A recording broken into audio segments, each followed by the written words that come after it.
Recorded live in Balcatta, Western Australia, the hoon capital of the world, this is Talkin' Power.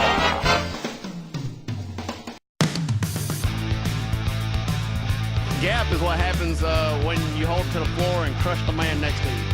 There's space in between your back bumper and your front bumper. We, in the South, we refer to it as the gap band. Well, I think, Formula One is for grown-ups.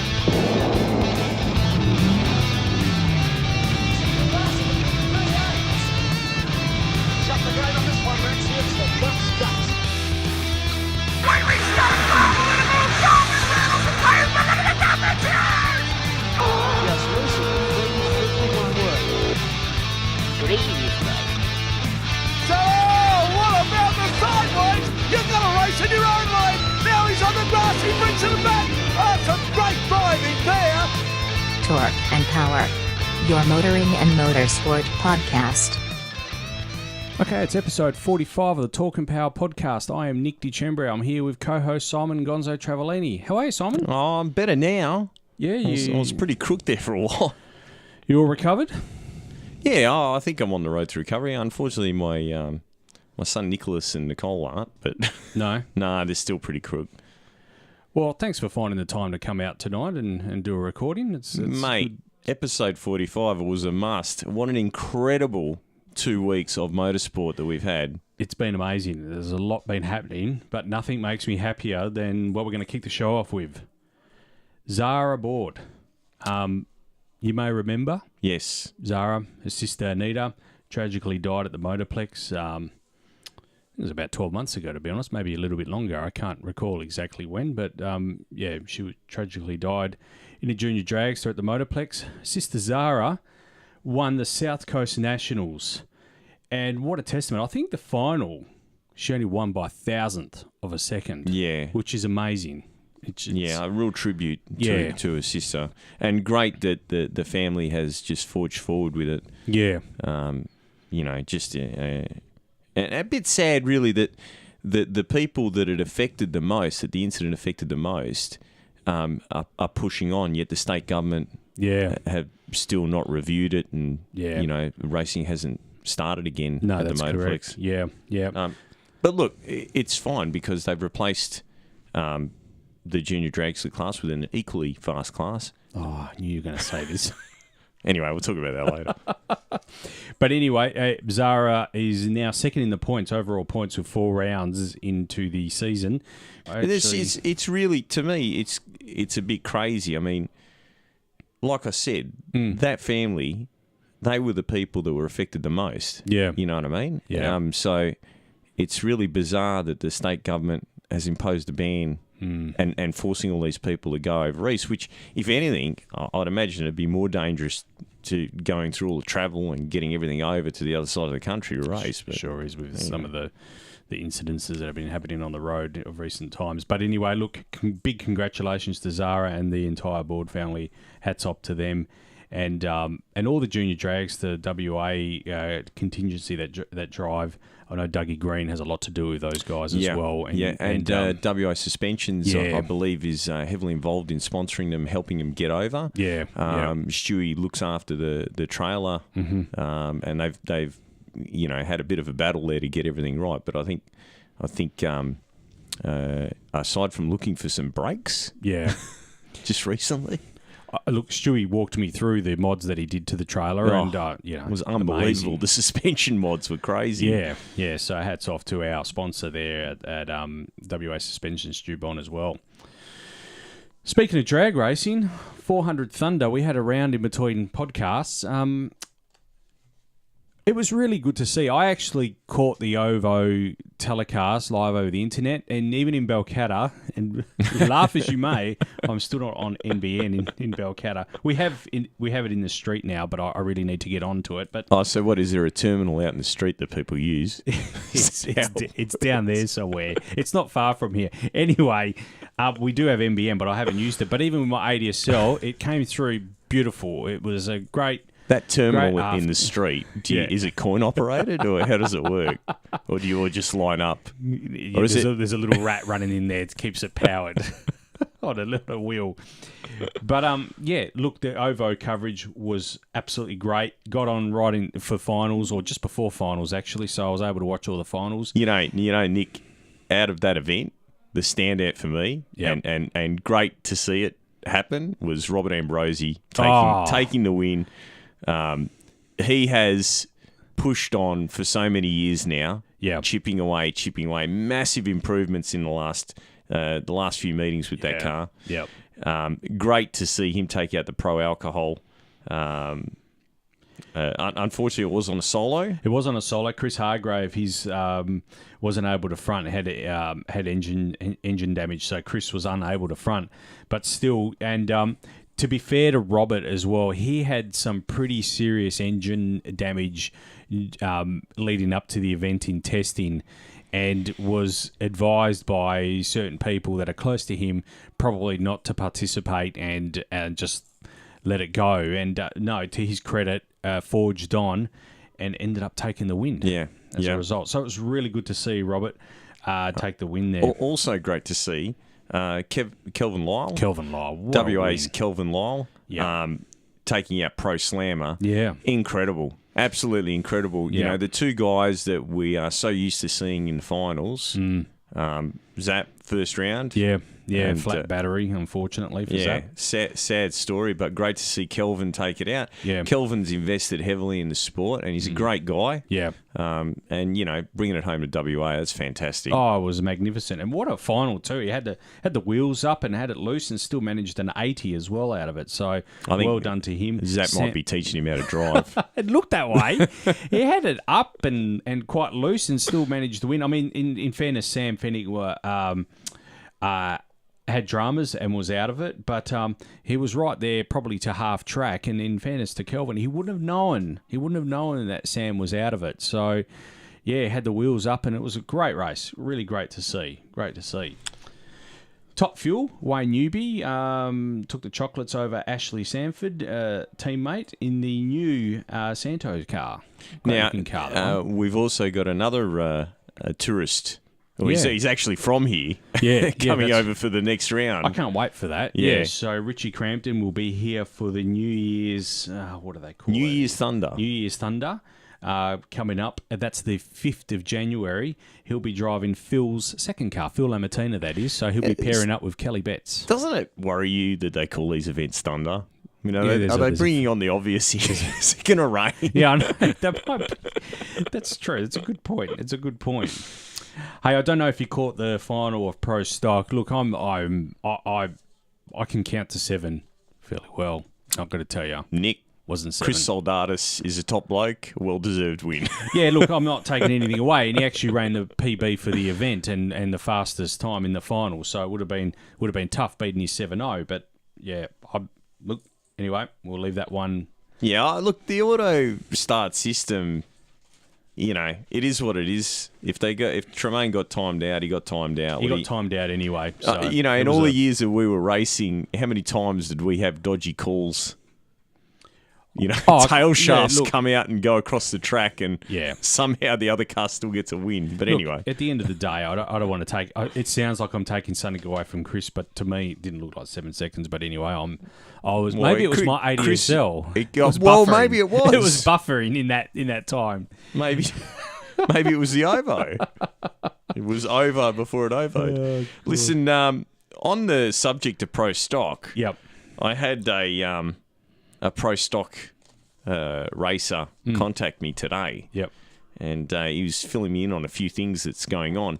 Mm-hmm. I don't know if you're aware or not, but the leaded fuel ban is coming into effect. And there's only a limited supply of some of the other fuels, mainly because, you know, if you've got to buy bulk shipments of fuel, and for those of you that don't know, to bring fuel into the country, it is a bit of a nightmare because it needs to be brought in a special manner. Obviously, if you've got a highly flammable liquid, not flammable, highly flammable liquid on board a ship, you know, it's a bit of a drama. Now, with nitro, well, we're going to burn it, whether it ends up in a remote control engine or in a top fuel, we're going to burn it. When you get to these specialised oxygenated fuels, high in lead, considering the fact that the lead ban is happening, it is a done deal. There is no going back to leaded fuels. For the people importing it, it is a bit of a drama because what are they going to do with it after? Yeah. Legally they have to pay probably tens of thousands of dollars to get rid of it, Yep. So they're currently in the process. This is, what I've been told. This is discussions among the Pro Stock Racers and the Pro Stock Racing Association. They're in the process of tendering for a regulated fuel. Yep. And what will happen is once that tender is successfully won, that company will supply the fuel and they will all be running on the same fuel. So there won't be, VP, ERC, blah, blah, blah, whatever the other fuels are. So that's the first thing. The other thing is there is a few cars, not just in Pro Stock, around. I'd heard about these from the crew chief of one of the door slammer cars, and it's something that, me, I love shock absorber technology, right? Real shock absorber technology, not bullshit like we run special valving. Yeah, whatever, mate.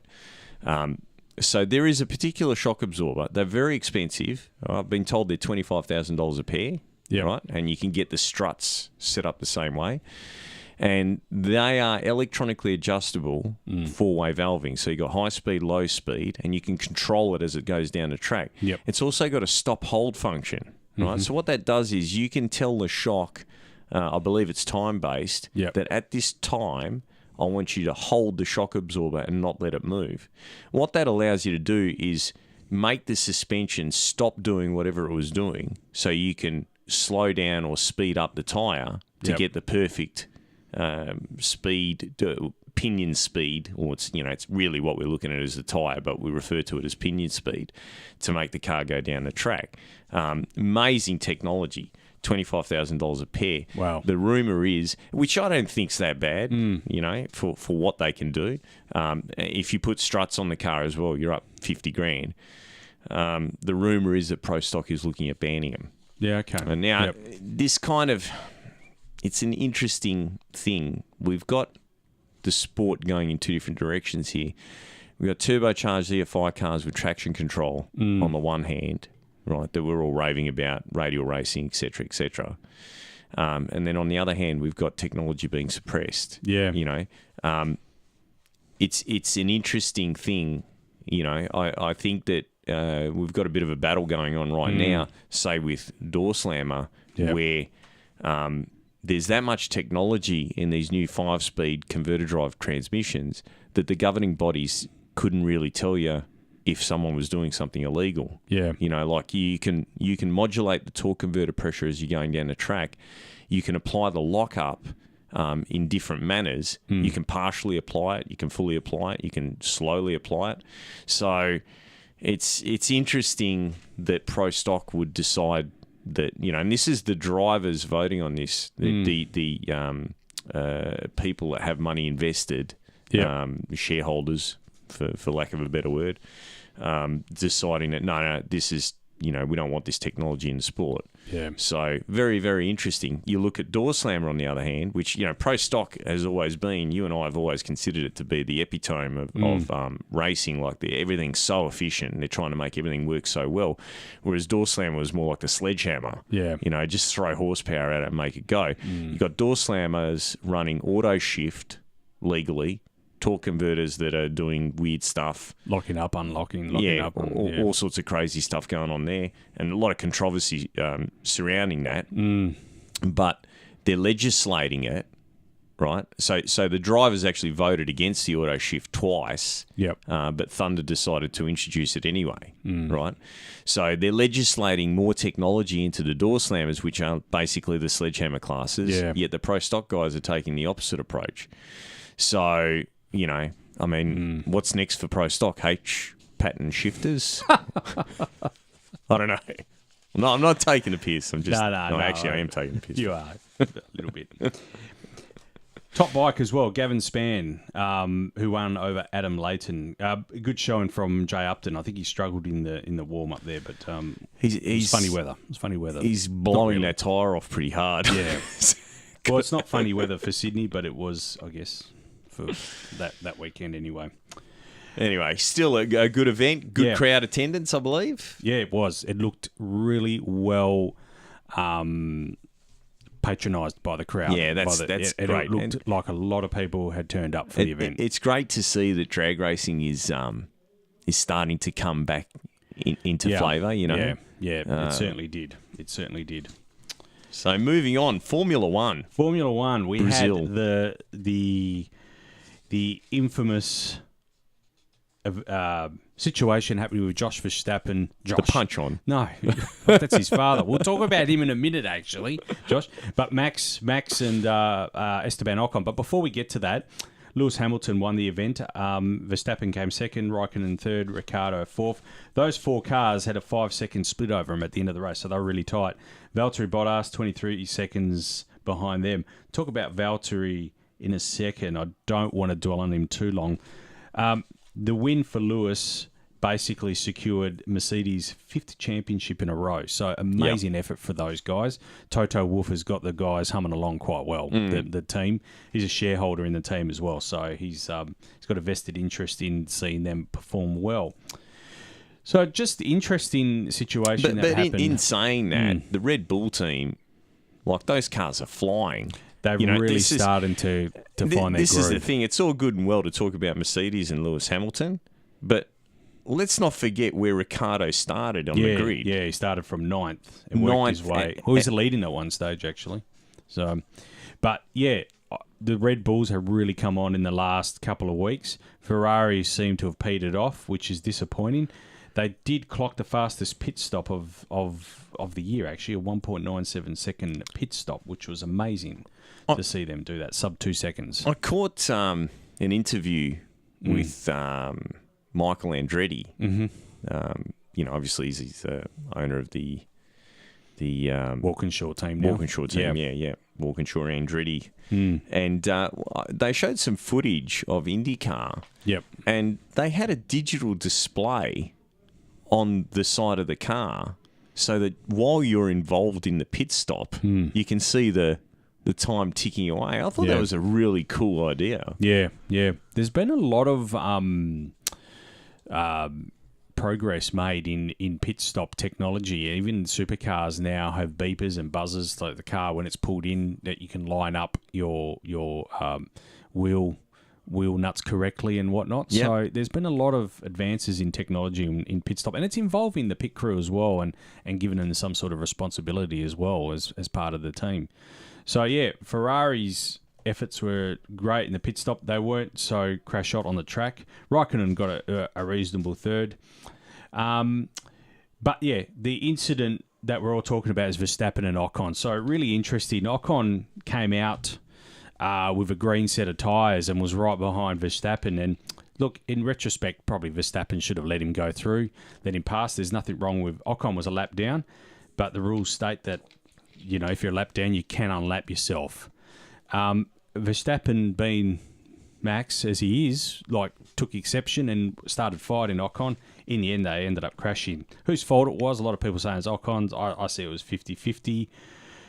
Had Verstappen let him go, the point that we're all missing here is if Verstappen had let him go, he would have caught him in 3-4 laps time anyway, as Ocon's tyres lost their edge, and he would have been given the blue flag and let Verstappen through anyway. So really, Max had everything to lose there. It's great to see Lewis Hamilton at the end of the race back Ocon, because Ocon is actually a Mercedes driver on lease to Force India at the moment. So it's great. I really liked Lewis's comments to Verstappen at the end of the race, where he backed up Ocon, and I felt that was really becoming of Lewis Hamilton to do that. I think that he was just shit stirring personally, but probably was. You probably can see the Red Bull car is going to be a pain in the ass next season. Yeah.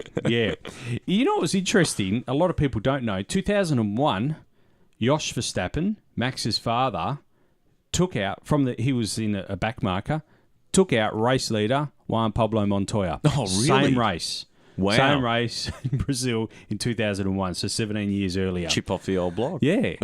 But the roles were reversed, unfortunately. So, yeah, interesting that happened 17 years ago. But look, the two got into a bit of a scuffle post-race. They've since shook hands and made up, and I think everything will be rosy. I still think it's a travesty that Ocon, because he's a Mercedes driver, he's not really available. Well, he is available, but none of the other teams really want to take him on because they're not going to put money or investment into a driver that's not theirs. And Toto Wolff, unfortunately, still hasn't, I would have put him in Bottas's seat next year, personally. Yeah, so Bottas finished 23 seconds behind Ricciardo. Yeah. And the rest of, from Lewis all the way through to Ricciardo, it was the only 5 first seconds. 4 was only 5 seconds. Yeah, I think the spotlight has probably turned off Bottas because it's near the end of the year and he's got another year. He's re-signed for another year, but he has to be feeling some heat. Given, I keep repeating myself, Nico Rosberg won a championship in that number 2 car. Oh, yeah, he did. He did. And the way he did it, he basically won the championship, dropped the mic. Yep, I'm out of here. Catch you later. That to me was the classiest deal. Just get in there, get the job done. Yep. See you later. Yeah. Yeah. So I don't want to. I've been talking about Bottas all year, and I've felt he's been underwhelming, and I still think that. And I'd like to see someone like Ocon probably get his seat because I think the world of Esteban Ocon. But do you think that there's a bit of protection for Lewis there? Oh, most definitely. Lewis was backing Bottas all year to have him re-signed because he does not challenge Lewis. Yeah. Lewis really. So what chances Ocon got? Yeah, no, it's not good for the young driver, but then they should relinquish him to another team. Yeah. Anyway, it'll be, and I'm looking forward. Well, you never know. I mean, do we know who's filling Dan's seat?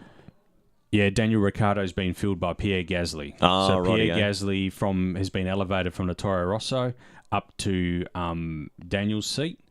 And as we know, Charles Leclerc will be taking Raikkonen's seat in the Ferrari. Yeah. Looking forward to that. I think I've got wraps on that guy as well. MotoGP. Oh, Nick. Malaysia. What a travesty. What an Australians absolute travesty. A lot of WA guys went to this race, actually. So Yeah, the reason that a lot of WA guys go to this is because I think it's every second year they have the Ducati Day. okay. Right? Yep. And it's like $1,000 or something. They supply you with everything, leathers, the whole lot, and you get to ride the latest Ducatis around the track with coaching and so on and so forth. Yep. Really, really good value. I'd love to do it one day. Yeah. Can't see it happening anytime soon, but Oh, you never we'll know. get there. You never know. Mate, to see the Yamahas back there, they're right there. They found whatever it is, the engine management, traction management, whatever, they are right there. Yep. And to see Rossi lead wire, nearly to wire. Yeah. Yep. And then to see him drop it, mate, I was so devastated. Yeah. I think it was 4 laps to go. It looked to me like on the replay, they showed he was at a tilt angle of 70 degrees. Yeah. He may have actually bottomed out the bike. Yeah. You get to a certain point where the bodywork will touch, and that unloads the rear. Yep. And it's not a low speed. It is basically a low speed slide, but I couldn't believe it. I just couldn't believe it. Look, it was disappointing. It was on lap 17 actually. So, but I think Marc Marquez has a knack of doing this. He's right there. He's not there, but he's there. If you know what I mean. And it's perceived pressure. Yeah, he was. I would imagine that he had conserved his tyres a bit better. Yeah, and he was able to start playing with Rossi because, like one lap, he'd shaved like 3/10 off, and if you started doing the maths, because when it gets to the closing stages, I start doing the maths, like how many tenths does he need to do, But the thing is, even if you can do that, even if you can get behind, Rossi or whoever is leading, Dovi, whoever it is, you still need to go around them. Yeah. Now, if you've been following someone for a while, you can sort of look at what they're doing and pick a line, and go, this is a great place to get the job done. Yep. But I don't know. I was just devastated. I've seen Rossi do this a few times now, and Dovey as well. And you just think, you wouldn't expect at that level of professionalism and with all the experience that Rossi in particular has got, that he would be doing this. But this season's over. There's one more round. Yeah, one more round. That's correct. Yep. So what was really great to see? Alex Rims. Yeah. He's going really well. Good second there. The Suzuki has come a long way in the last probably 2 years, I would say. To start again from scratch with a clean sheet of paper, and get on top of it as quick as they have, amazing. Also good to see Zarco, but another podium. Vinales, once again the Yamaha is showing itself. He took a while to get going at this race. He got stuck behind. He had not the greatest start. He got stuck behind a bit of traffic. There was a couple of early mistakes, but fourth is still great. Dovey had a bad run. But do you think Dovey was affected by the fallout between him and Lorenzo during the week? Like their relationship probably wasn't the best, hasn't been the best all 2 years of this. Yeah, so for those of you don't follow MotoGP, Dovey more or less threw Lorenzo under the bus. Right under it. Like, literally. Didn't even see the rego. No. He sort of come in from the side. Mate, that bus was doing 110, mate. He just So basically, Lorenzo pulled out of this race, citing that his injuries still haven't fully recovered. Yep. A lot of people have made the comment that he's just thrown the towel in for this season. Why would you bother? He's going to be on a Honda next year. He wants to challenge Marquez on an equal bike. Maybe that's true, but I think that the more opportunities that he gets to get under Marquez's skin before he becomes his teammate, I'm not sure,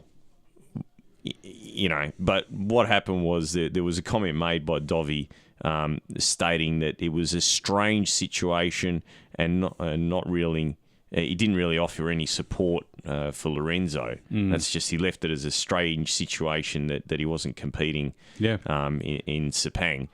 A Twitter war did break out, and there was a classic Lorenzo comment on labelling Dovey a world champion ... in 125s, which is a bit harsh. They don't even run 125s anymore, do they? Anyway, I think it's good. It's probably good for the sport. It's not good when you're in the same team, but look, this relationship ends in one more race, and so they're not going to really care. Yeah, I know, but you know what, Nick? We've seen some great things from Dovey. Yeah. We've seen some great things from Lorenzo too. The spotlight's really going to be on him next year. Oh, for sure. Ducati's paid a lot more money for Dovey. Admittedly, it's probably still less than what they paid for Lorenzo. Yeah. And Honda probably got Lorenzo at a bargain basement price. Yeah. But, I don't know. And, it's just, it really, kind of watching it, and seeing all the shenanigans that are going on in the background, it makes me feel like I did when the IHRA was running the Motorplex. You know what I mean? I get that same ill feeling like, guys, let's just focus on the racing here, Yeah. But, Marquez walked away with it once Valentino dropped the bike. And, it would have been good to see one of those famous, last lap tussles, but it is what it is. Yeah. You can't change it. No. Miller was a bit of a disappointment at this race, I thought. Yeah. But I think the Ducatis, really, for whatever reason, it's strange though. It looked like a track that you could. I mean, there's a lot of tight corners, but there was also a lot of long straights. Beautiful, symmetrical track. Yeah, I kind of like the look of it. But yeah, it is what it is. Yeah. I also made mention here in the notes. This is a bit of I probably shouldn't be saying this, but anyway, LCR team, they announced a new sponsorship deal with Italian company Comet of Italy. So you're probably wondering why I'm saying that. The company I work for, Sylvan Australia, is the Comet distributor in Australia. So there you go. Free tickets to Phillip Island. Thanks, guys. So Comet, very big in agricultural scene. So it's great to see them on board with the LCR team, Carl Crutchlow, next year. Hey, you know what we might do? We might break it here for about 10 minutes. I went to the Italian Car Day this week and did a couple of interviews there, so we'll just put them in here. So yeah, we'll just throw those interviews in here, and we'll catch you shortly. We're down here at the Italian Car Day here, and I'm here with Andrew Murray of the Rotary Club of Northbridge. He's also the event organiser for the Italian Car Day. Andrew, how you going? And thanks for joining us on the podcast. Thanks very much. It's good to be here. Andrew, tell us a bit about the show itself. It's obviously encompassing not just cars, but motorbikes as well. Can you tell us a bit about the show itself? Yeah, the show is the Italian Car Day, but it's also the Car, Bike and Scooter Day, really, and it's run by the Rotary Club of Northbridge, and we put on a charity fundraiser once a year, and this is the 14th year. So it's great to see the Rotary Club. We all know the Rotary Club. Well, Australians all know the Rotary Club quite well and the great work that they do. Can you tell us a bit about the work that some of the funds that were raised today, what they'll go to? Yeah, sure. Look, we fund a wide range of projects each year, and this is one of our important fundraisers. But we support a primary school breakfast program in Perth. We support some drop-in centres for homeless people in Perth. We fund some student exchanges, some youth leadership programs, and we also participate in the Rotary International programs, which are Shelter Box, which are here today, and that's putting provisions and tents and things into disaster relief areas. And we also sponsor Polio Plus, where Rotary Internationally is trying to eradicate polio. No, a lot of great work that the Rotary Club does. Andrew, just tell us a bit. One of the other hats you wear is also you're the president of the Alfa Romeo Car Club. Can you tell us a bit about that as well? Yes, indeed. I'm the current president of the Alfa Romeo Owners Club. We've got about 100 members here in WA at the moment. And today at the show, we've got a wide range of Alfa models. Today we're showcasing particularly the 1968 Alfa Romeo GTA Junior because it's the 50th anniversary this year. And we're generally also showcasing the 105 Coupe model, and we've got a few very fine examples here today. We've also got a little Alfa Junior Zagato 1970. There's 8 of those in Australia and 2 in Perth. And we've got a wide range of competition cars here today as well. So we've got some circuit track races, some rally cars, and down in the lawn display area we've got some pretty good restored Alfas, Montreal, some nice Spiders, but plenty of cars. Yeah, there certainly is, and Alfa Romeo being one of even one of my favourite brands as well, and some of the cars that are down here today are just absolutely magnificent. Any other special cars that we should be looking out for today? Look, there's a few dotted around. We've got 2 Ferrari F12 TDFs here in the main display. We've got some brand new Lamborghinis here. The Urus is along, but we've got out in the lawned area, we've got a genuine Fiat 124 Spider Abarth, along with the genuine GTA Junior. We've got, because this year also showcasing the Targa Florio, which ran from 1906 to 1977, we've got a range of cars here that are of the type that ran in the Targa Florio and not necessarily Italian. So we've got a good selection of Jaguars up there. We've got XK 120, 140, C-Type, D-Type. We've got Renault R8 Gordini. We've got a Renault Alpine A110. So there's a wide range of there's a Lancia Fulvia HF Fanaloni. So we've got a wide range of interesting cars for people to have a look at. Yeah, certainly. That Renault Alpine actually is one of my favourites. It's a beautiful looking car, that one. All right, Andrew, look, we won't keep you much longer. I know you're pretty busy. Look, thanks for coming on the podcast. Where can we find information about the Rotary Club of Northbridge? Okay, you can go to the internet and go to www.rotarynorthbridge.com www.italiancarday.com.au, or you can go to www.italiancarday.com.au, and there's a link. No, thanks for that, Andrew, and thanks for joining us. Okay, I'm here with Tony Nozz of Nozz Tech, yep.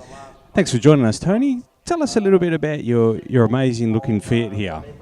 Yeah, I bought it about 35 years ago. It originally had the old Fiat Lampredi V6, but me being a rev head and as I was and rebuilding engines all the time, I decided it was a good idea to put a Chev 400 in it, and that was 30 years ago. And the last few years, I've done quite a bit of work on the Fiat. I've actually got a 393 stroker in it, runs well, 4-speed auto, lock-up converter gearbox, so it's actually quite a weapon.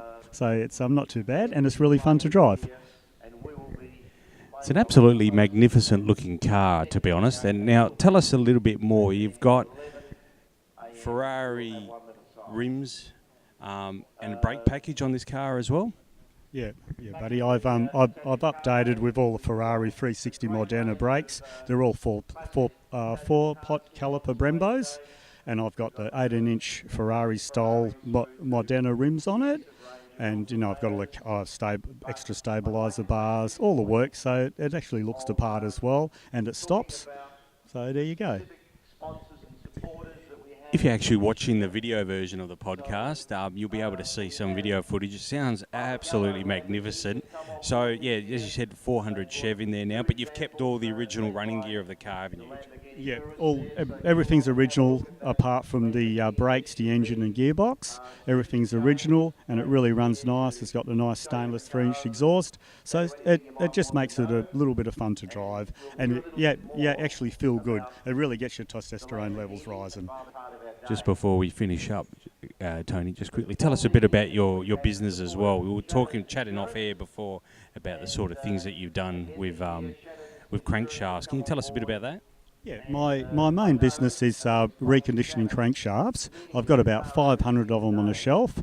A lot of people come to me with their vintage cars, old Fords, old Fiats, old Alfas, and they do like to restore their cranks, and I find all the parts for them and build the engines and just really help them out, because they sort of enter my workshop with a little bit of enthusiasm, but they usually leave with a lot of passion. So it's really nice that they love to see what I do, and I get excited about my work, so that really helps, and the customers keep coming back. They love it. It's kind of a dying, as we spoke about before, it's kind of a dying art, the sort of work you do. And it's quite important we have people like you still in the industry, servicing the industry, because we've sort of become this throwaway society, haven't we? So, yeah, hats off to you and the work that you do there. Where can we find your business? Yeah, my business is at Unit 1, 35 Tate Street in Welshpool. That's just in the Bentley area, so it's easy to find and catch up. Look forward to seeing you. Thanks, Tony. Thanks for joining us on the podcast. It was great to have you on. Thanks, buddy. Bye. Mate, great to hear from Nozzy, as he's known in the industry. Yeah. Did Marco have the Fiat on display? Yeah. I love that car. Yeah, it's awesome. I actually went with Marco. He rang me up the day before, said, "You interested?" And I said, "Yeah, why not?" So I went down with him. Did you get a chance to go for a spin in it? Yeah. I drove. I didn't drive the car, but I went with him. Yeah. No, it goes. That car is a real little sleeper, that one. Oh, yeah. I mean, you were fairly heavily involved in the build of that car. Look, the thing is with that car, a bit of a sad story about how it came about. I don't know if you're familiar, but we nearly lost Marco. And when he was in hospital, I'd go in there. I got back from Sydney. I was working for Fat Pizza at the time. Yep. And I'd go back and say to him, listen, when you get out, we'll put a turbo on the Fiat, we'll do this, we'll do that, et cetera, et cetera. And when he got out, that car became his road to recovery. Yeah.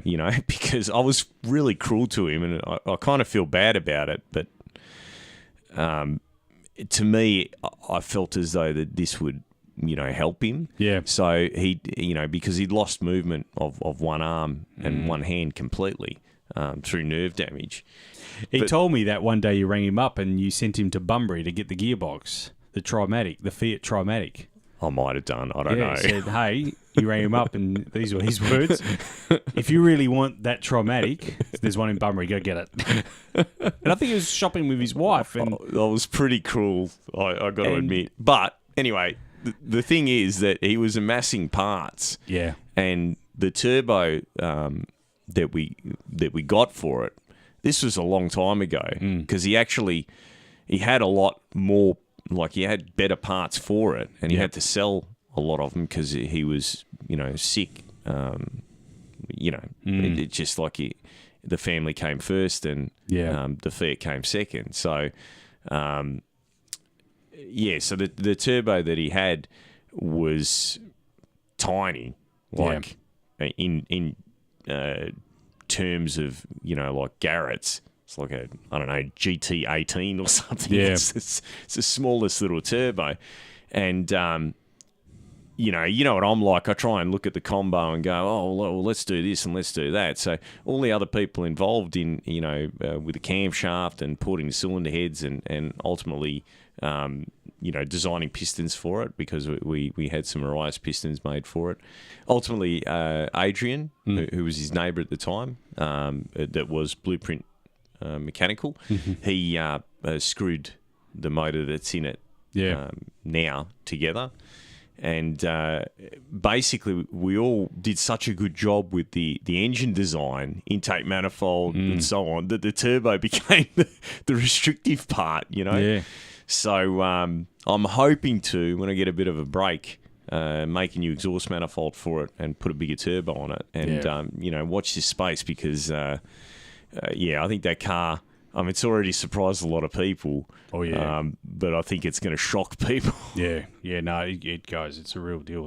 Correct me if I'm wrong, it's gone 11s. Or no, it went 12, low 12. A low 12, but, and this is, in full street trim, like road tyres, no slicks or anything like that. But on that run, I stuffed the launch up.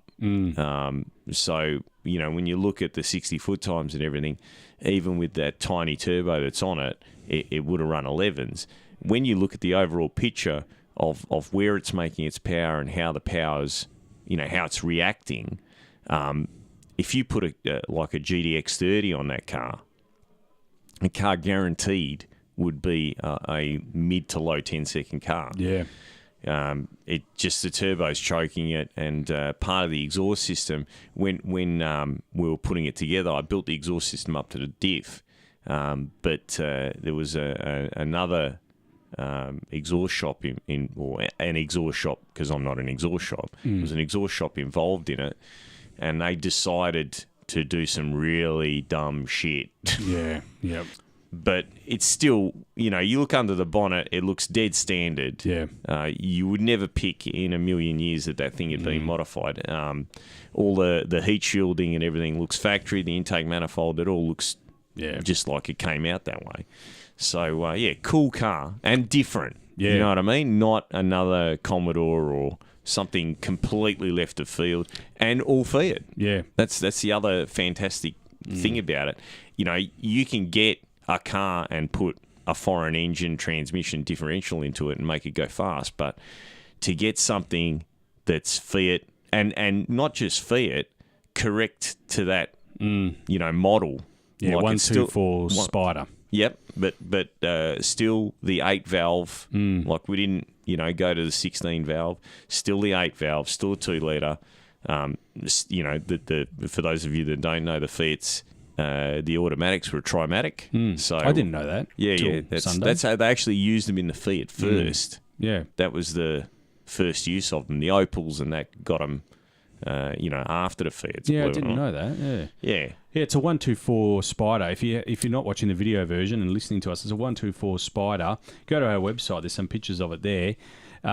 Magnificent looking car. It's a 77 model, but I think they're pretty much the same, I think, for many years, the 124 Spider. Yeah, I think that the most famous Fiat Spider was in Growing Pains. Yeah, I think so, yeah. Black one. Now, Marco's car, cool deal. His dad's car, quintessential old Italian, sports car.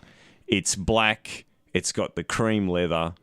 It is dead standard. One of the first of the EFI cars. And on the pasta run, I sometimes drive that car. And, you know, it doesn't need to go fast. I mean, it's still a quick car. It's still a lot of fun to drive. But the top down, it's just a pleasure to drive. They are awesome cars. They're awesome cars. Cool. The Coke bottle shape as well. Love it. Yeah. Very, very reminiscent of the 250 Ferrari. Yeah. You know. Anyway, World Street Nationals were held on the weekend. Our man Stevie Fast Jackson actually won the event over Melanie Salami. So it was really good to see Stevie Fast win that event. Let's just have a listen to that final here.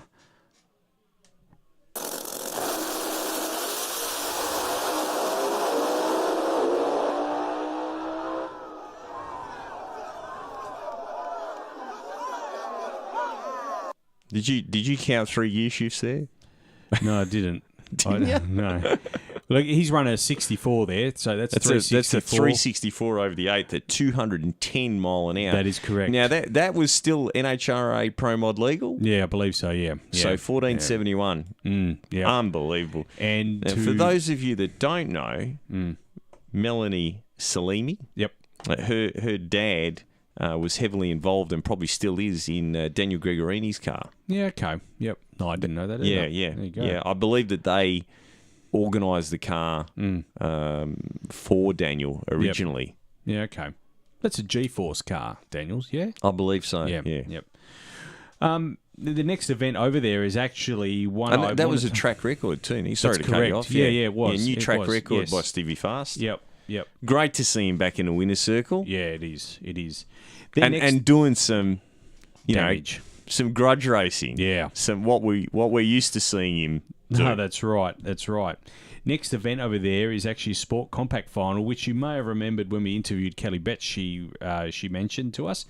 Not only is she going there, but Nikki Hepburn's going there, Scott Porter's over there, and Rod Harvey's over there as well. So that's really good contingency from Australia. It's good to see. Great. It's good to see. All right. Speaking of domination, not from Australians, but from Kiwis. So the supercars went over to Pukekohe. I hope I said that right. I don't know if I did, but anyway, my apologies if I didn't. And we had Scott Mclaughlin caught up in a bit of a crash on the Friday. So his final practice session he wasn't able to compete in. Came out on the Saturday, got pole, came second on the Saturday. And then it happened. Yeah, the famous lock-in. I'm going to call it the lock-in. Look, a big to me, it's a storm. No, you know, I call it a block. Yeah, a bit, isn't it? Because Shane Van Gisbergen was a bit of a really. Yeah. Look, I mean, I think all's fair in love and war. I think it was a bit of mind games from SVG. Backfired on him. Didn't backfire, I guess, but it didn't work really because Scotty came out the day after. So for those of you that don't know, before you drop that, yeah, basically what he did was he parked his car hard up against Scotty's. This is Shane Van Gisbergen. He parked his car hard up against Scotty McLaughlin's. Yeah. And Scotty couldn't get out of the car. He was stuck in the car. Yeah. His pit crew had to push him backwards so he could get out of the car. And look, he didn't make too much of a deal about it. It's interestingly enough, the day after when Scotty actually won, he parked his car nearly 10 metres away from Van Gisbergen because Van Gisbergen came second. They were switched basically and parked quite a considerable distance away, actually exaggerated it. So would have been good to see Scotty get out and just open the door for... it would have. You said that before. I thought that was a great idea. Interestingly enough, Van Gisbergen and Whincup was actually coming second on the Sunday. They actually switched the two over, the team. From a points point of view, we can kind of understand why. I don't have an issue with that in any form of motorsport, but a lot of people they're allowed to do it. They are, yeah. So they switched. So which form of motorsport are you not allowed to do that? Look, I'm sure there are ones. They don't come to mind right now, but Formula One supercars, perfectly fine to dictate the position of your team cars. Perfectly fine. I don't have an issue with it myself. I think it's all fair and love and war, as they say. Now, this means that the points are down to 14. 14, that's correct. Between SVG and Scotty McLaughlin. So we've got 2 races to go, the Saturday and the Sunday of Newcastle, which is coming up in a week's time. Wait, or 10 days' time from this recording. So not this weekend, but next weekend. So this is it for the championship, basically. Whoever wins or whoever finishes in front enough will take the championship. Now, Frosty, Mark Winterbottom. Yeah, sorry, I skipped past that. But he's made the announcement that he's going to leave PRA. Yeah. Now, the thing is, what I'm amazed about this, he is like well known as being a Ford driver, he's been in a Ford forever. Yeah. The rumour is that he's going to a Holden team. That's correct. Yeah. Yep. He's been linked to 18 team, which is a Holden. It's not official yet, but we have to also remember that Mark Winterbottom and Charlie would have a relationship that goes back some years because Charlie was involved in the PRA team at one stage as well. So they would have a relationship and an understanding of each other as well. So I think it's a good fit for Mark. I think he's become a bit stale at PRA. He's had a couple of good races this season. Has. And he's had a couple of, he's won a championship there, he's won Bathurst there, so we can't ask for much more. In other supercar news, the new Mustang, they had testing this week at Phillip Island. Scott McLaughlin was testing the car. It looks awkward. I don't know if you've seen the video. It just looks awkward. I don't know, but I don't know if I'm meant to say anything about this. Yeah. At one of the, I probably shouldn't say it, but at one of the dealerships here in WA, there is a Bullitt Mustang. Really? Yeah. Already? Yeah. It only just got released. Yeah. 2 weeks before SEMA. I have photos. Yeah, okay. I can send you photos. Wow. Well, now, the thing is that this is what I was surprised about. Apparently, the drivetrain is just standard. Yeah. The Bullitt one is. It's the GT that's going to have the tweaked up drivetrain. The Bullitt is fairly standard. Yeah, yes. It's just it comes in green. Yep. And it has a bullet on the fuel cap. Yeah. It's a tribute to the movie. For those of you that you don't know, it's a tribute to the Steve McQueen movie. Steve from McQueen, 1968, I think. I'd say so because they were both 68 cars. Yeah. So this movie is what made the Dodge Charger, 68 Charger, which I believe is the one that's got the round tail lights. Yes. 3 round tail lights across the boot. Might be 67. They had the rounds, I thought. Oh, was it? I thought 68s and 69s had this because they were Dukes of Hazzard. Dukes of Hazzard used 68s and 69s. Right. Yeah. Okay, well, I could be wrong there, but I could be wrong too. I'm not 100% sure on that. But made the black American Dodge Charger into the ultimate bad guy's car. Yep. And it must be 67 then. 67 Mustang. Yeah, it might be 67. Anyway, whatever. Green GT. I believe the car may have been a 390 because one of my friends had one that was, exactly the same, basically. GT 390 Mustang, Steve McQueen. And I think that movie, that particular, like one of the most famous car chase scenes in the history of any movies. And I believe it's got a record for the most amount of upshifts ever recorded in a car chase. Steve McQueen is driving a 5,000 speed gearbox Mustang, definitely manual. And he doubles the clutch on every shift. Why he's doubling the clutch on the upshift with the synchro gearbox, I don't know. Yeah. It's a bit like Gone in 60 Seconds. You're not going to beat the original. No, you can never beat the original. If anyone listening gets the original Gone in 60 Seconds out, fast forward the love scene. Just fast forward it. As soon as you hear the song, He's My Superman, just start fast forwarding. The rest of the movie's great. It is a great movie. And the car chase, I don't care what anyone says. That is the greatest. Oh, yeah. 100% car chase in the world. Yep. And the remake with Nicolas Cage really makes me vomit every time I think about it, let alone watch it, because it's definitely not a tribute to the original. No, they didn't even use the same car. That's what I always... you know, they don't use the same car. Everyone makes a big deal about, they got Chip Foose to design it. Yeah. But, and the original looked fine. Yeah, no, the original was, to my mind, it was... the original was like a 69 orange. or 70. Yeah, it might have been a 70. Yellow. Yeah. Yellow. Yeah. Was Wasn't it yellow? orange. Oh, it looked orange to me. Jesus.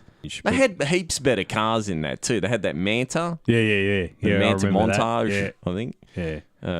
What else was there? There's some crazy cars. But I never understood why the remake didn't use the same car. Eleanor was a silver. Oh, because Hollywood fastback. producers are all wankers. Yeah. And they would have got together and go, oh, we need a new design. You know, and, let's get Chip Foose. Everyone knows who he is. Anyway. Angelina Jolie makes it. She probably does lots of things, Nick. She does. She makes it worthy. I just noticed in the notes. Yeah. Drag challenge. Yeah, that started today. So I've got a funny story. let me guess. So About someone that I've got written there, Harry Hay, perhaps? Yeah, so I get a Car's out phone of call. Control that thing. I'll tell you, there's some video of that today. Crazy. Dude, that is an all steel, all glass four-door sedan. It's out of control. That's 1,000-foot time, by the way. It's 1,000-foot there. So I get a phone call. I've been sick, as you know. Get a phone call. Well, actually, he I can't remember if he tried to call me the day before and I didn't answer, and I texted him back that I was sick. But whatever, I had the phone on silent and I heard it vibrate, and he sent me a text message and it said something like, "Can you talk?" or, you know, "Are you busy?" or whatever. And I was feeling a bit better, so I rang him up. And he goes to me, so they were doing the last minute racing routine, right? And they decided, I don't know, to check something on the motor, whatever it was, right? And they got the motor back in the car, right? I'm not exaggerating, literally 2 days before the first race, right? So he rings me up and he goes, "Hey, I've got no gears." Right? I've said, you what? I said, "Harry, I didn't even think you were going to make this event. Like, the way you were telling me that everything was panning out, whatever they you know, like the gaskets hadn't got delivered or whatever it was. There were some parts that they were waiting on. It looked like 2018, all over. Done before it begun, you know?" So I said, "What do you mean you got?" He goes, "Oh, we just got it all running and it's got no gears." And I said, "Mate, you've had 6 months to send me that transmission to get me to check it." I remember you saying this, actually. Yeah, you were hoping to get his transmission back soon. Yeah, just to have a look, because, you know, he'd gone 740 or whatever with it. 190-something mile an hour. Yeah. Ridiculous, you know? Big, heavy car like that. Anyway, and I said, well, you know, he goes, "Look, we've disconnected the oil cooler and there's no oil pumping." And I said, "Well, that's the pump. You've killed the pump, you know?" Yep. And I said, "Mate, they're a special pump. They're not something, I don't even stock them. They're that expensive. You know, there's no way in the world, like, even if I got a hold of the manufacturer and got a 3-day red, you forget it, right? Forget it. It's not going to happen." He goes, "Well, what do you reckon it is?" And I said, "Mate, knowing you, it's probably just low on oil." Right? And he goes, "Well, how much oil does it take?" And I said, "Well, you know, it depends on your cooler, your lines, etc. But, you know, I would estimate you're going to put 10 or 12 litres in there. You know what I mean? It's a big converter." So he rings me back and he goes, "We just drained it. There's only 3 litres in it." I said, "Yeah, but that's just the oil in the pan. You know, you can't, like..." I said, "Look, just fill it up, okay? Just keep putting oil in it with the engine running, right?" He rings me back and he goes, "Mate, we've put 6 litres in it, right? It's full to the brim on the dipstick and it's still got no gears." And I said, "Well, all you can do is pull it out." You know, I said, "I don't know how we're going to do this. You're on the other side of the country, right?" So he pulls it out. He rings me up and he goes, "I got it out." And I said, "Okay, what have you found?" He goes, "What do you mean?" I said, "You pulled the torque converter out?" He goes, "Yeah." I said, "The end of the spout, the impeller hub, as the Americans refer to it, the pump drive. Is it damaged? He goes, nah. And I said, are there 2 lugs there in the pump? If you look down between the seal, and he goes, yep. I said, fill it up with oil on the ground and turn the torque converter and see if oil comes out of the top cooler line. Rings me back, goes, yeah, I think oil's coming out of the cooler line. You sure you had enough oil in it? Yeah. I said, mate, well, I don't know. It sounds like everything's all right. So he puts it back in the car, right? So this is, you got to understand, this is over the course of the day. They had to leave that night to make it to the first event. They had to. If they didn't leave, there was done, right? He rings me up. He goes, yeah, we're just leaving now. I said, what did you? He goes, I don't know. It's working now.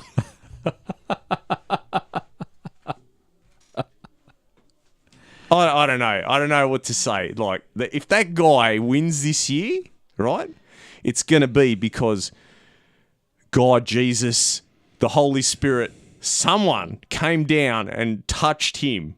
Well, I tell you what, car.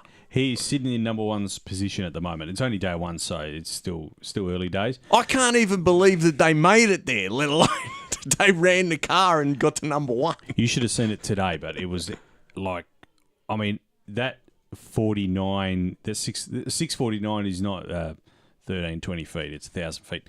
They're at Calder Park, but it was wheels up. He did a 656 on video that I've seen, and it is wheels up a fair way down the track. You've heard the story about the shocks on that, haven't you? Yes, you have mentioned it, I think, on another podcast, actually. Yeah, so we developed a converter bleed system to try and, help that car based on what I thought it was going to do, because anyone that's dealt with Harry, everything's very vague, right? And his standard line is, oh, you'll figure it out.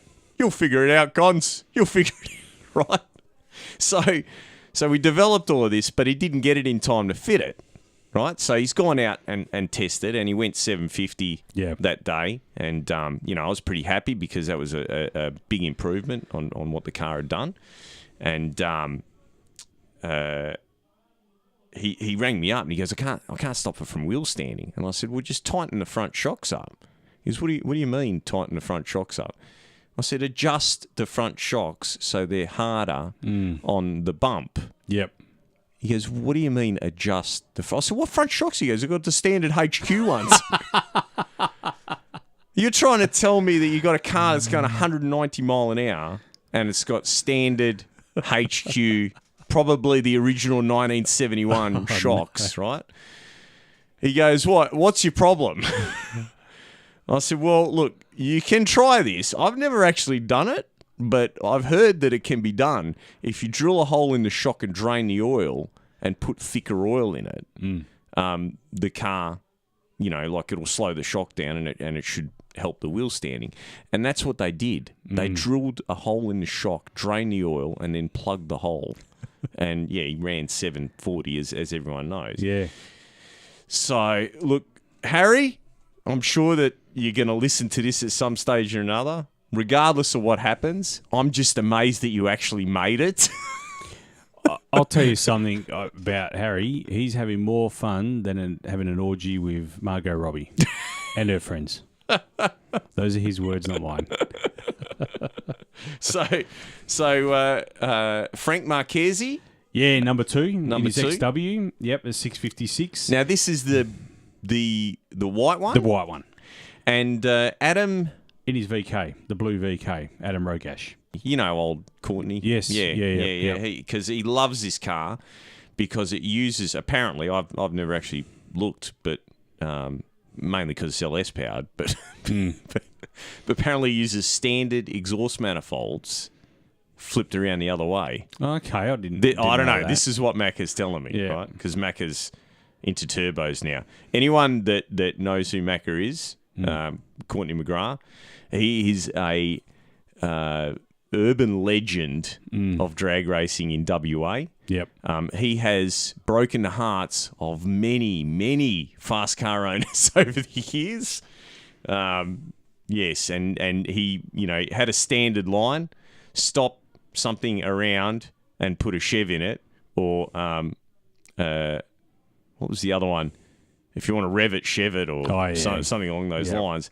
Now it's stop something around, put an LS in it. So sold all his Chev stuff, and he's got all LS stuff. Yep. So he was telling me that this car, the guy who's the crew chief, I guess, on the car, works for Motec. Yep. And it's got that much Motec gear on it that it could probably drive itself. But anyway, very, very cool. Awesome to see Harry. Yeah. At least at this point in time. leading the change. He's only just started, so let's before he blows the tyres up trying to stop it because the parachute didn't open, or forgets to fill transmission with oil, or whatever usual standard manner of things that Harry does at these events. I tell you, it is out of control. So 649 would be about a 740. Yeah. That's roughly what it usually. That kind of deal, you cover the back half in about a second. Yeah. Oh, that's 1,000 foot. Yeah, that's what I'm saying. That from 1,000 on, usually there's a second. Yeah. Generally speaking. Also, Lorenzo from WA, Lorenzo Galotto. There's only one video shot of his car, so I don't know if that's representative of his time today, but they're over there as well, those guys. He went, from what I've been told, he went 790 at Granada in testing. Yeah, that's correct. So, I think there's a fairly big WA contingent over there, Yeah, there always is a few of the WA guys heading over there. So good luck to all those guys. Good luck to all of them. Yeah. All right, NHRA. Well, as we said in our last podcast, Steve Torrance had wrapped up Top Fuel Championship. Tony Schumacher had come second. J.R. Todd wrapped up Funny Car in the DHL Toyota Camry. Yeah, Funny awesome car. to see the Colettas take a championship. Yeah. Great stuff. Great stuff. Robert Height comes second there. Yep. In the John Force team. Tanner Gray in Pro Stock. Yep. Jed Coughlin Jr. taking the runner-up. Yeah. And Pro Stock Motorcycle, Matt Smith, Eddie Craywick. Yep. Yes. Now, that Matt Smith, those guys just own Pro Stock Bike, don't they? Yeah. Sure they are the Vance and Hines team. Unbelievable. Unbelievable. It's interesting Don Schumacher wasn't his presence in the top two, Top Fuel and Funny Car, not as prevalent this year. So only had one car in the Tony Schumacher's car, his son's car, came second in Top Fuel, and in Funny Car, they weren't able to... I'm sure that they'll regroup and, Yeah. So, anyway... Motorplex. Drag racing is upon us and has started. If you're listening at this part, my apologies, this podcast, as we said, it's got a lot in it. So it's just been an incredible last couple of weeks as far as motor racing and car events around Australia and the world. So we've got to give it some coverage. Now, certainly, I have to laugh, right? Yep. I had a few people contact me. With some great racing, from what I can understand. I had some people contact me this week, right, regarding the event on the weekend, and they're having a sook about track prep, right? Okay. Now, I know where you're going to go. John Zappia, right? You don't need to use him. You can use other people as your example. No, but I think that's a bloody good example, right? He unloaded the car from the trailer and smashed out a 570. Yep. Right? And then later on, went on to run a 566 with a 4. Yep. There's nothing wrong with that track. Right? To add to that, okay, we'll go to the other extreme. Okay, that's a big tyre car, right? Yep. We'll go to the radial cars, okay? So... 2 cars in particular that stood out, right? First and foremost, Kevin Bolton, right? Now, for anyone that doesn't know, it's a Gen 2 Camaro, big block, naturally aspirated car, completely street legal, street registered, permits for everything, bolt-in cage so you can keep it completely regoed. And in the radial fray, he's at the moment with the current competitors, kind of middle of the pack sort of thing, right? Yep. Car runs 950s, right? I believe that's possibly close to, if not a PB for him, right? 1306 to 60 foot, right? Nothing wrong with that track, boys. Nothing wrong with that track. Jesse Murphy, right? 869, right? Close to a PB for him. 128. These guys are on 275 radial tyres. 128 to 60. Nothing wrong with that track. Okay, anyone that said anything about a track really needs to look at their rear suspension.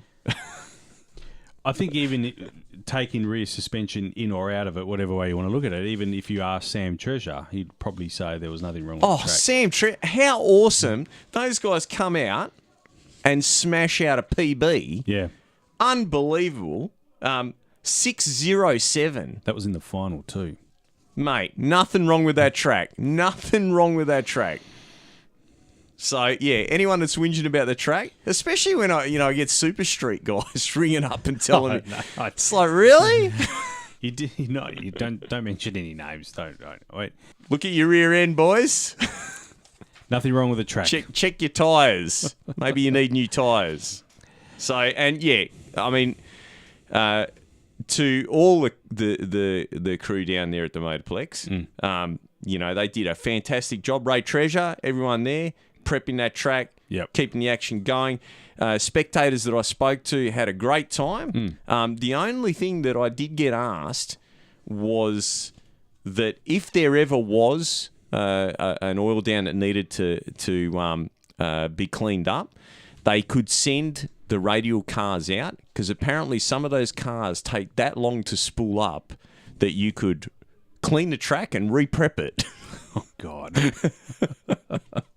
So they have no reaction times don't seem to be an important thing in the radial class. Hey, we're looking forward to the radial class. So it was good to see the radial cars out there, and that field will only get bigger. There was a 10-car field, and I think you will see numbers increase. Oh, definitely. I mean, I was a bit shocked. I was expecting to see a couple of 6-second cars in there. Now I don't know whether it clashed with Drag Challenge and a few of those guys. Well, a lot of those guys would have had to have left. They would have been long gone. Yeah, they would be well and truly on their way. So anyway, as far as our drag radial deal goes, I spoke to our parts guy in the US, and the crate is boxed up. He's just waiting for a second quote on the freight.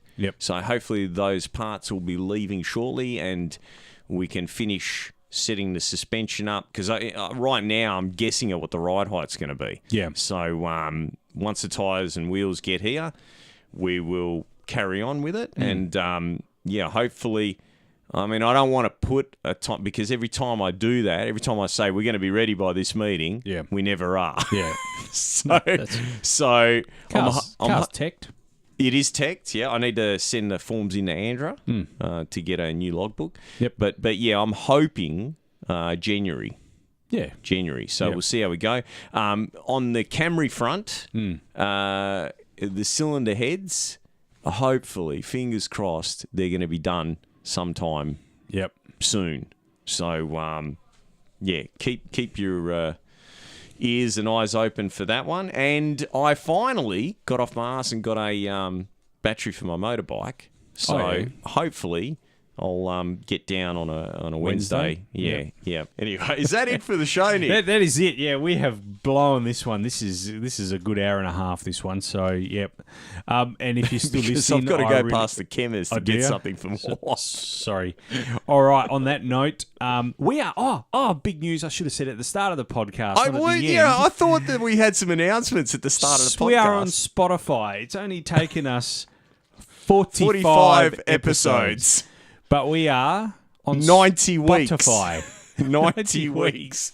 We are on Spotify, and I'm rather aroused by that. It's great news. We're on Spotify. So we are on iTunes, Stitcher, SoundCloud. I'll go with those three first because they stood behind us, those guys. from the start, but now we are on Spotify as well. So no matter where you get your podcast from, you can hear us now. So get on. I know a lot of Australians use Spotify these days. Yes. So next event at the Motorplex. 2 weeks' time? Well, no, Speedway this weekend. Speedway this weekend? Yep. And then... Do yourself a favour, get down to the next drag racing event. Yeah. If you're not into getting sprayed with mud, yep. Get sprayed with rubber. Yep.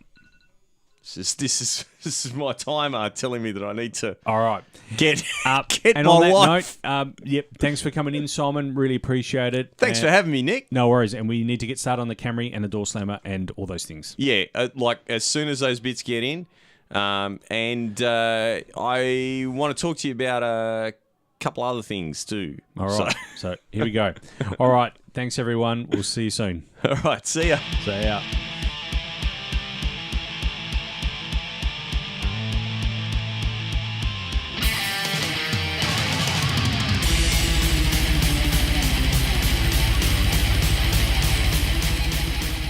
Talk and Power stresses all characters and events on this podcast, even those based on real people, are entirely fictional.